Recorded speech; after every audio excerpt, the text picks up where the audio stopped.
जैसी करनी वैसी भरनी, जो आप बोओगे वही तो पाओगे। जैसे को तैसा, बंदर क्या जाने अदरक का स्वाद। अरे अरे, ये मत सोचिए कि सोनाली कह क्या रही है।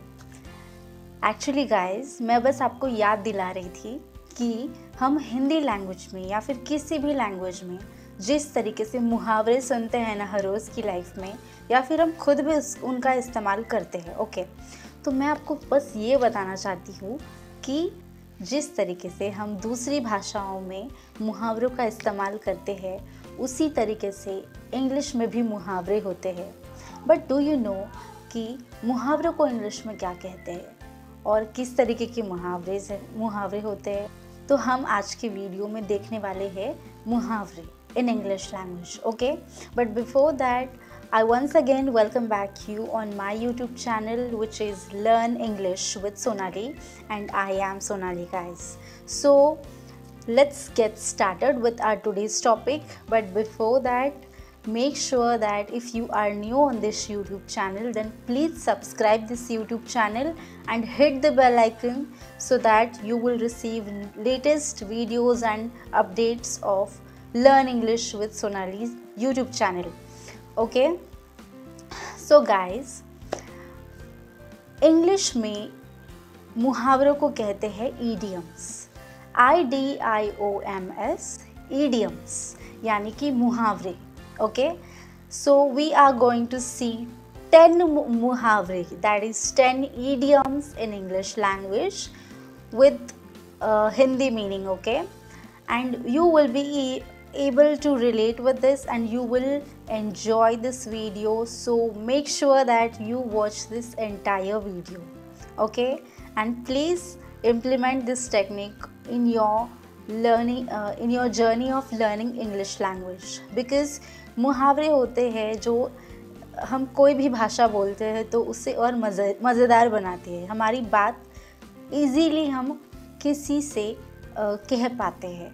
Okay, so let's get started with our today's topic.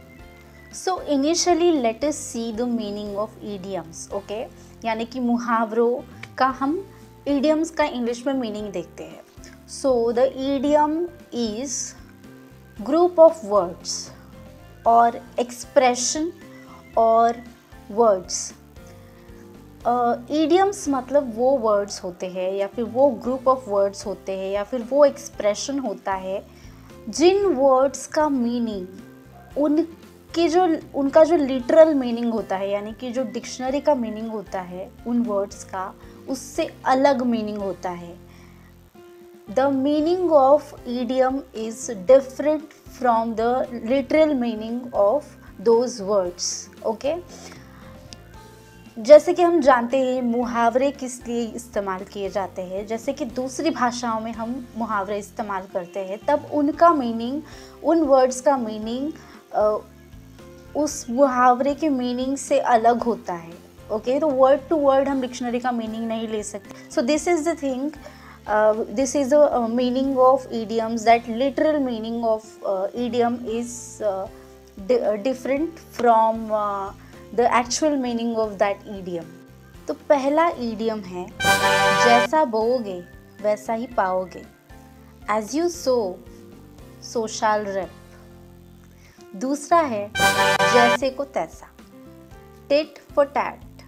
तीसरा है दाल में कुछ काला है। आपने ये डायलॉग तो सुना ही होगा, दया कुछ तो गड़बड़ ज़रूर है। तो इसे इंग्लिश में कैसे कहते हैं? Something is fishy. तो नेक्स्ट है जल्दी का काम शैतान का काम होता है, हेस्ट मेक्स वेस्ट। आपने ये भी सुना ही होगा, जैसा बाप वैसा बेटा। तो इसे इंग्लिश में कैसे कहते हैं? लाइक फादर लाइक सन हस। तो नेक्स्ट है जो गरजते हैं वो बरसते नहीं हैं, barking dogs seldom bite. Next है जब तक आस है तब तक सांस है, होप सस्टेन्स लाइफ। जितने मुंह उतनी बातें, so many men so many myths. Next, झूठ के पाँव नहीं होते. A liar has no legs to stand upon. और last है, नाच न जाने आंगन टेढ़ा. A bad workman quarrels with his tools. So these are 10 idioms which we use or often listen in our daily life. So guys, when we use idioms while speaking in English language, idioms make beautiful the language. It makes us to say the things which we want to say with other people. So these are some idioms which I shared with you, and these are really interesting when you learn English language, when you practice in English language, when you are taking any step while learning English language, you can focus on the idioms. These are really helpful, and there should we have curiosity. मतलब आपको ऐसा लगना चाहिए कि हाँ, इसे कैसे use करते हैं मुझे देखना है. क्यूरियोसिटी, जिज्ञासा होना ज़रूरी है. And when we have that curiosity, we can learn new things. मैं यही करती थी कि मैंने अगर कुछ नया इंग्लिश में सुना या फिर रीड किया ना, I immediately go to Google या फिर यूट्यूब, और I use to search meaning, और मैं उसके बारे में सर्च करने की कोशिश करती थी कि इंग्लिश में किस तरीके से मैं वो यूज़ कर सकती हूँ. So we should have that curiosity. Okay, so these were the idioms which I wanted to tell you. This was the video was all about, and I hope that this thing helped you, and it will help you to learn English language in interesting way. Okay, so let's meet in next video with the new topic. Until then, bye bye.